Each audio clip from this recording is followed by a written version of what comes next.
લે હેડો કબાથી હાથ લઈ લે તું મારા. સરા નકરા સા બધા હવે તને કીધું તો ખરા એક વખત કે મારો હવે ચા પીધા સિવાય હું નહીં હેડું. આ બધા બોનાવા ના જવાના અને મારા બાપા ઘેર જઈ તારા તમે પેટમાં બળતરા ઉપડા હવે તું યાર હેડવા ટાઈમે તારો રેડિયો ચાલુ ના કરી દે, તને કહી દઉં.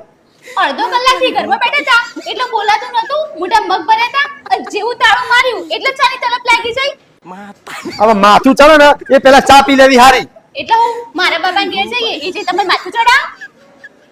માથું ચડતું નહીં, મારું માથું ફાટી જાય, ફાટી. એટલે જ કહું મારે એડવાન્સમાં ચા જોવો. હવે કબજિયાત જેવું મોઢું કરાવ્યા કર, મોઢું હરખું કરવા. એટલે પણ હવે જાણે તાર બાપાને ઘેર જઈએ તરત જ તાર બાપા તાર ભાઈના હગાઈનો ચોપડો ખોલીને બેહી જોઈ મારા આગળ. આ તે જમાઈઓ તેટલી જવાબદારી ના લો.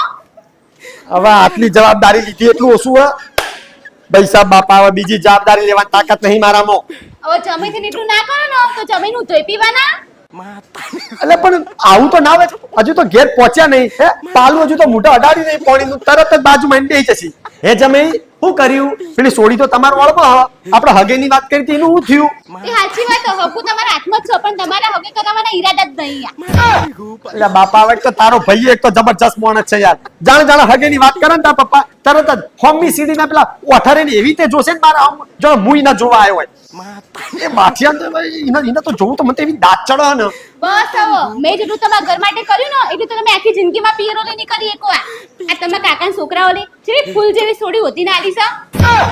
હવે ફૂલ જેવી સોડીના પાછળ બે અત્તરની શીશીઓ લઈને આવી, એનું શું કરવાનું મારા? તે બે છોકરા લઈને આવી તેવું થઈશું. તમારા ભાઈએ ત્યાં કોઈ રૂપ નો અંબાર નહીં. આ હે તિરંગા પિક્ચર ના ગેંડા સ્વામી જેવો લાગો. એના આગળ તો કાળો કલર ઉજળો દેખાયા. અલ્યા પણ હવે ગમે તે હોય હવે સુખમાં તો હક નહીં. હું સુખમાં એ છોકરો પહેલી વાર બતાય કે તમે નવો પપ્પા છો. 100 દાડાથી છોકરો ટાઢીઓ તવાઈ ગયો તો આ તો એના તારે સુખું થઈ જોત. આ તો હું હતી ને તમારા ભાઈનું ઘર થયું. આ હવે યાર તું હવે એ બધું મારો વાપરવું નહીં. જો સુધી હું ચા નહીં પીવું તો સુધી હું એક ડગલું હેડવાનું નહીં. ખટ્ટી ઓબલી નહીં મોના. અરે છાડ હવા અને ચાના અંદર તો ઝાડા બંધ થવાની ગોળી નાખી દઉં એટલે અડધો કલાક ની બોલું ના કાઢો તો મને ઝાડા થઈ જાય મને નહીં આવવા.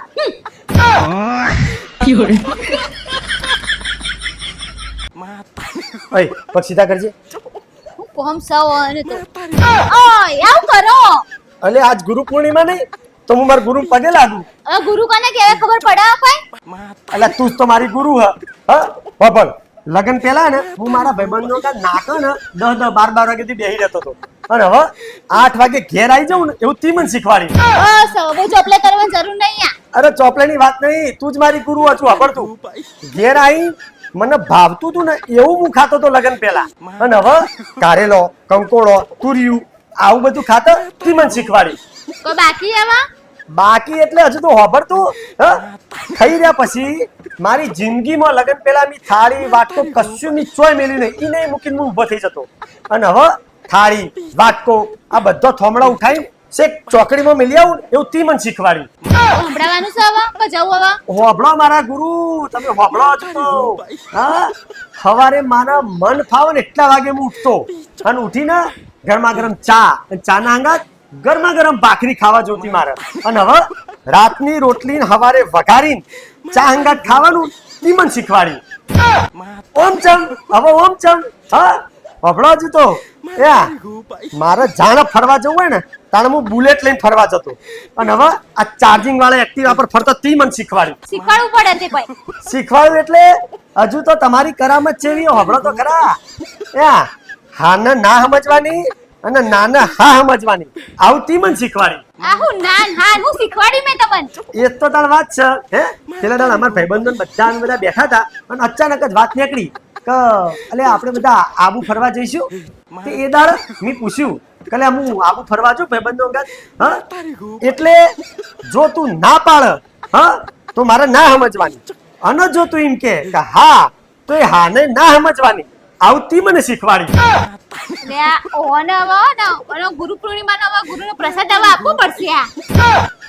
હારું હેડો હું તમાર ગુરુ ને હા તમે મને શું આપશો કેજો? અલ્યા ગુરુ માટે તો ગમે તે હોય તું કે કરું લે.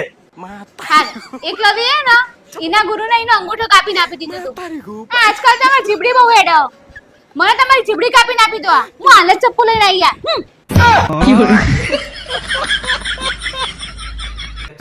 બેનુ તને સૌથી વધારે કોણ ગમે છે સારું હું તને પ્રશ્ન પૂછું ને એનો મને જવાબ આપ તારા માટે નવા નવા કપડા કોણ લાવે છે તારા માટે નવા નવા રમકડા કોણ લાવે છે તને બગીચામાં ફરવા કોણ લઈ જાય છે તને આઈસ્ક્રીમ ખવડાવવા કોણ લઈ જાય છે તો હવે તને સૌથી વધારે કોણ ગમે છે કોને તો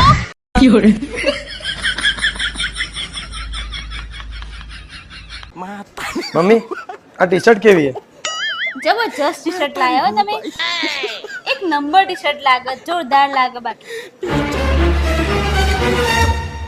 ઓય એક વાત કહું ટી શર્ટ તો બાકી જોરદાર લાગે હો.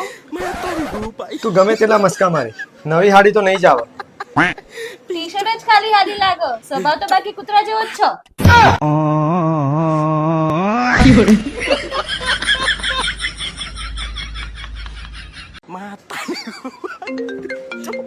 એ તો આને હું હા ફોન ઉપર ફોન ઠોક ઠોક કરે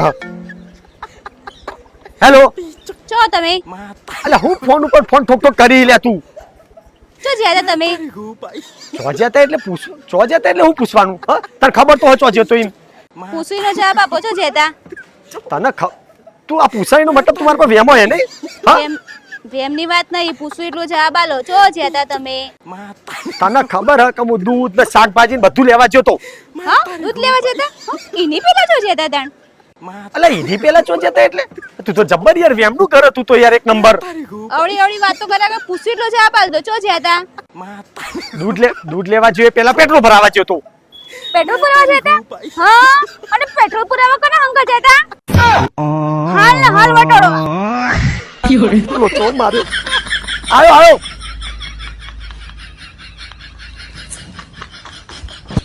ઓય સાંભળો હેડો મમ્મીને સરપ્રાઈઝ આપી ચલ હેડો મમ્મી મારી મુઠ્ઠીમાં શું છે મારો છોકરો